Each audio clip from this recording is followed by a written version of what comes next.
मैं आ जाऊं?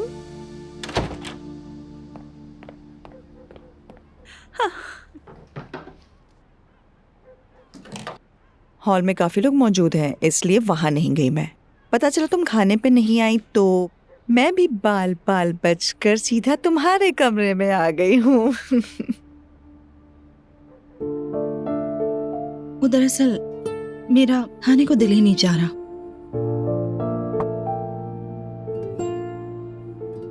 नूर, क्या हुआ है? तुम ठीक तो हो? कोई बात हुई है? मैरी, मैं बिल्कुल ठीक नहीं हूँ। बताओ तो, हुआ क्या है? मैंने इल्हामी साहब से बात की। वाकई?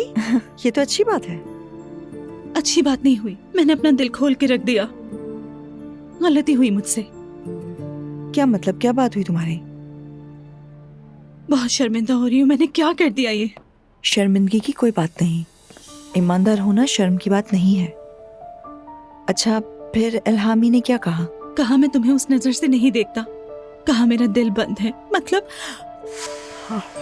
इल्हामी जो कुछ भी महसूस कर रहा है वो बहुत तकलीफदेह है। वो जिससे मोहब्बत करता था शादी के लिए जा रहा था और रास्ते में हादसे में अपनी महबूबा खो बैठा, और अब तक वो उस हादसे को भूल ही नहीं पाया है।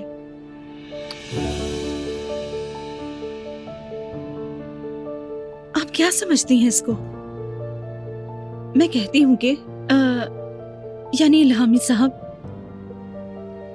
अपनी मोहब्बत के गम में मुब्तला है और अपनी मोहब्बत की खातिर उन्होंने मुझे साफ साफ इनकार कर दिया। मैरी,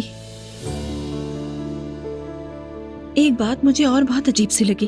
अब जब उन्होंने मुझे साफ साफ हर एक चीज बता दी, लेकिन मुझे उनके लिए अफसोस हो रहा है। और दूसरी तरफ ये कि वो इस कदर तकलीफ से गुजर रहे हैं, लगता है मैं उनके दर्द से जुड़ी हुई हूँ, उनके दर्द से मैं तड़प रही हूँ। अरे लड़की, तुम तो मुसीबतों की आदी हो गई हो।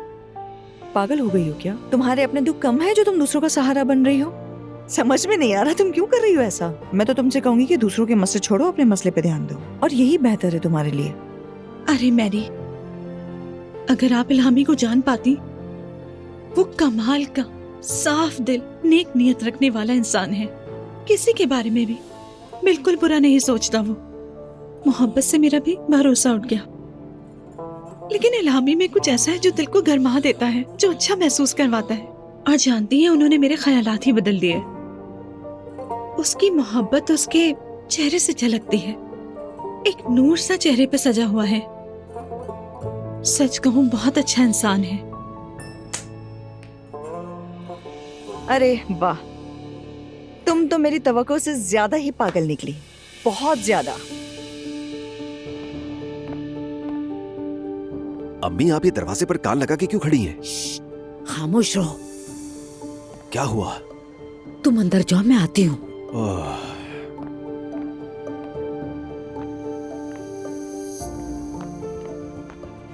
अम्मी, आप ये नूर के कमरे में कान लगाकर जासूसी क्यों कर रही हैं? करूंगी, वो मेरी बेटी है। तुम बैठो, मैं तुम्हें बताती हूँ। हुआ क्या है?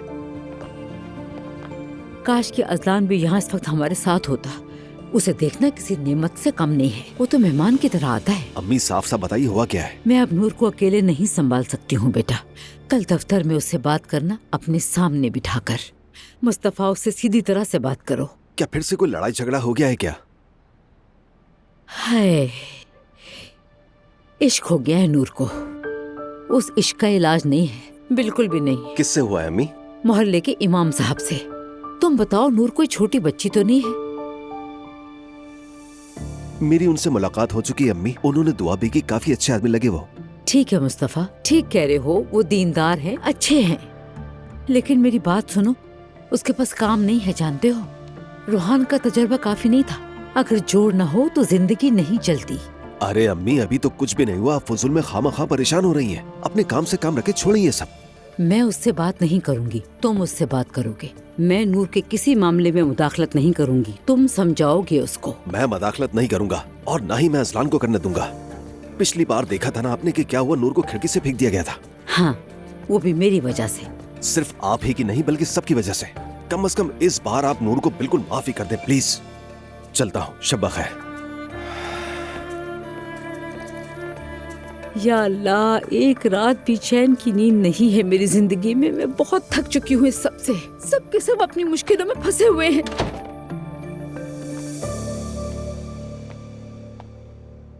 मैं क्यों गया बाहर, क्यों वापस आया, दिमाग खराब हो गया मेरा। माफ करना, मैं पानी लेकर आता हूँ, यहीं पे ठहरो तुम। अरे रुको मुस्तफा, हुआ क्या है? इतने गुस्से में क्यों हो? बैठो, बताओ मुझे क्या हुआ है। दरअसल मैं अम्मी से बातें कर रहा था, वो नूर पर जोर दे रही हैं। कभी कभी सोचता हूँ कि अम्मी बस बेचैनी में मुब्तला है, उन्हें कुछ सुझा ही नहीं देता। नूर आपा ने ऐसा क्या किया है? मेरी तो कमर भी दर्द कर रही है। मुझे इतना मत बुलवाओ, मेरी हालत वैसी ठीक नहीं है। बताओ क्या हुआ है। हाँ, नूर को शायद इल्हामी साहब पसंद है। देखा, मैंने कहा था ना, पहली बार देखते ही मैंने कह दिया था। और अम्मी के लिए वो बेहतरीन दामाद है, 5 वक्त की नमाज पढ़ता है। तो इसमें मसला क्या है? पता नहीं वो क्या चाहती है और क्या नहीं चाहती। मैं मदाखलत नहीं करूंगा और ना ही तुम करोगी। मैं तुम्हारे लिए पानी लेकर आता हूँ। मुझ पर कोई यकीन ही नहीं करता। मैंने पहले ही कहा था कि मामला कुछ और चल रहा है। देख लो, मेरी बात सच्ची होती है हमेशा।